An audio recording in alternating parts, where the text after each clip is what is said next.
साथियों नमस्कार। हमारे पूज्य भारत रत्न बाबा साहब अंबेडकर जी की जयंती निकट है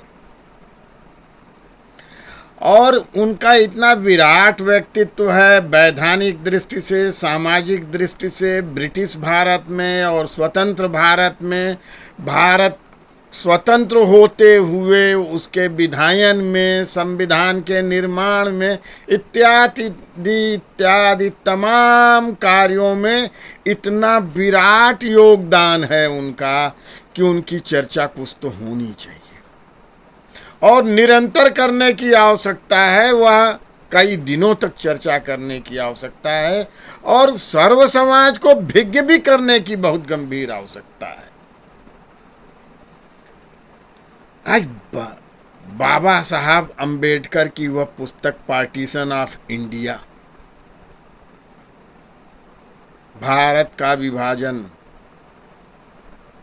पाकिस्तान, कितना प्रासंगिक है, तार्किक है, तथ्यपरक है और भारत में जो घटनाक्रम स्वतंत्रता के बाद में होते चले आए वैसा ईमानदार लेखन किसी भी और का ब्रिटिश इंडिया के काल में नहीं है। भारत की सामाजिक समरसता और सांप्रदायिक विद्वेष के विषय में,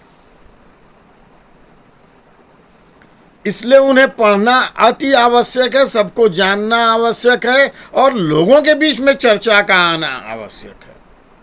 मुझे जहाँ तक लगता है कि हम जो अम्बेडकरवादी बनते हैं, अम्बेडकर जी के नाम पे दल बनाए हुए हैं, वे भी उस पुस्तक से भिज्ञ नहीं होते हैं जो कोलंबिया यूनिवर्सिटी में गहन शोध के उपरांत उनके ज्ञान का अमृत तत्व निकल के आता है उस पुस्तक के अंदर।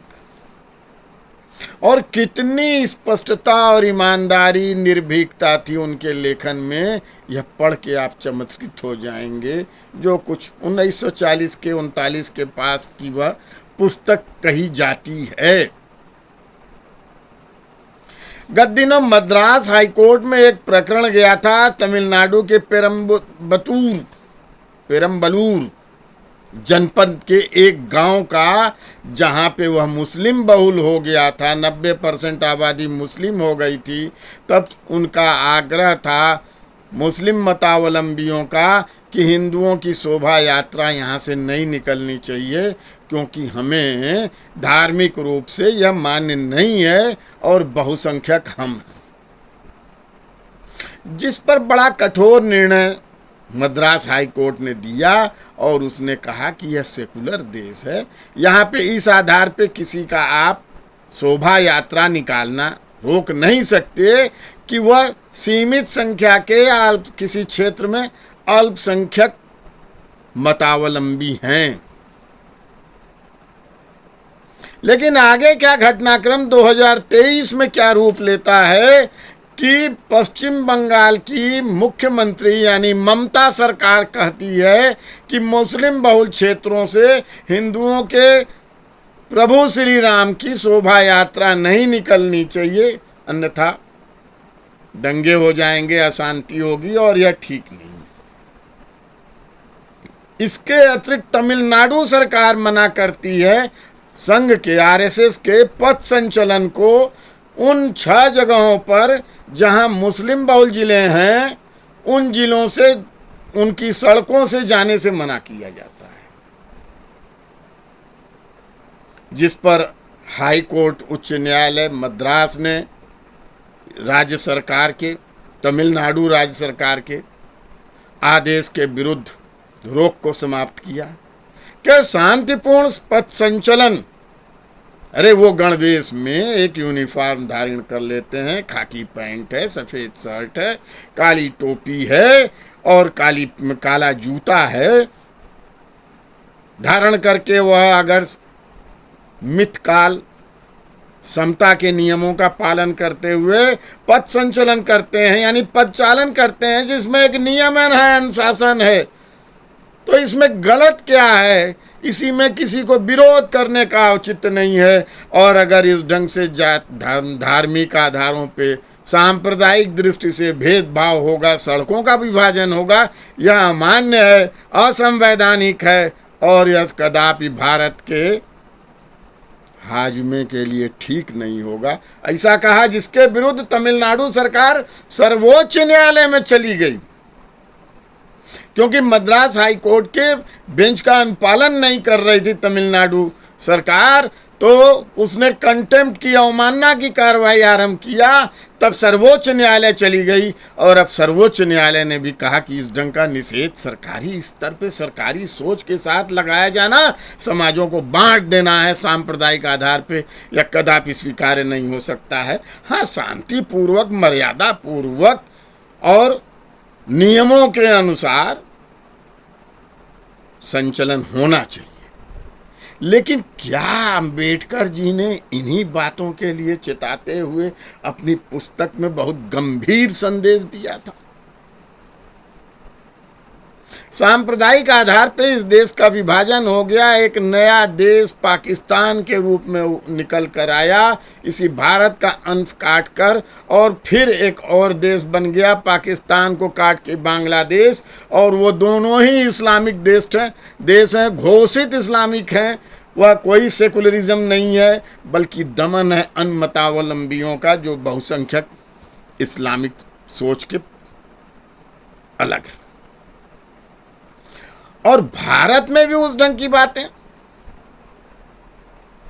सरकारी स्तर पे दो राज्यों का यह प्रवृत्ति आई, जिसके बारे में, इस प्रवृत्ति के बारे में जरूर पूरे देश को, हर भारतवासी को जानना आवश्यक है कि हम कहाँ जा रहे हैं, क्या यात्रा कर रहे हैं सेकुलरिज्म के फर्जी तमाशे के आधार पे।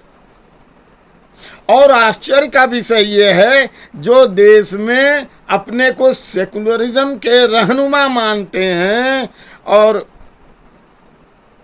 अपने को लिबरल मानते हैं, वामपंथी मानते हैं, वो सब खामोशी से इन दो राज्यों के इस भेदभाव पूर्वक राज्य स्तरीय आदेशों के विरुद्ध कोई बोल नहीं रहा है। न्यायिक हस्तक्षेप की आवश्यकता पड़ रही है और यह एक भयावह परिस्थिति उत्पन्न हो रही है, जिस पर गंभीरता पूर्वक सभी पक्षों को, वो हिंदू हो, मुस्लिम हो, सिख हो, ईसाई हो, जैन सिख भी मान लीजिए, सभी को विचार करने की जरूरत है कि हम कहां से कहां यात्रा कर रहे हैं 75 वर्षों में ही। क्या यह संविधान विफल होने की बात है? जब सरकारी स्तर पे, राज्य स्तर पे पश्चिम बंगाल और तमिलनाडु दो राज्यों द्वारा इस ढंग की बात कह दिया जाए कि कहीं किसी मतावलंबियों, धर्मावलंबियों, मजहबी लोगों की संख्या अधिक है तो वो मोहल्ले उनके हो गए, तो यह बहुत गंभीर है। मुझे लगता है इस पर चर्चाएं जितनी होनी चाहिए उतना नहीं हो रहा है, और चर्चा अवश्य करनी होगी। हम सभी को अपने अपने स्तर पर चर्चा चलानी होगी। यह बीमारी भयावह है। आज मोहल्ले बांटे जा रहे हैं, कल प्रदेश बटेगा और फिर देश बटेगा। एक बार बट चुका है। इस भयावह, ऐसे ही कॉन्स्टिट्यूएंसीज बांटी गई थी। 1916 में कांग्रेस ने लखनऊ पैक्ट किया था मुस्लिम लीग से, और कॉन्स्टिट्यूएंसीज यानी अलग अलग चुनावी क्षेत्रों को मुस्लिम घोषित कर दिया था और कुछ को बाकी हिंदुओं का कर दिया था। यह कॉन्स्टिट्यूएंसीज बांटी गई सांप्रदायिक आधार पर, और उसका परिणाम अंततः निकल कर आया 1947 में भारत के विभाजन के रूप में। और यह जो सब कुछ हो रहा है क्योंकि हम अंबेडकर जी को सुने और पढ़े नहीं। अंबेडकरवादी भी नहीं, सेकुलरवादी भी नहीं, लिबरलवादी भी नहीं, वामपंथी भी नहीं, और दुर्भाग्य की राष्ट्रवादी भी उनको कायदे से पढ़ते नहीं हैं, इसकी चर्चा नहीं करते हैं, इस बात का जागरण नहीं करते हैं। वरना यह सबसे बड़ा संकट देश के सामने खड़ा है। जय अम्बेडकर जी की। भारत माता की जय।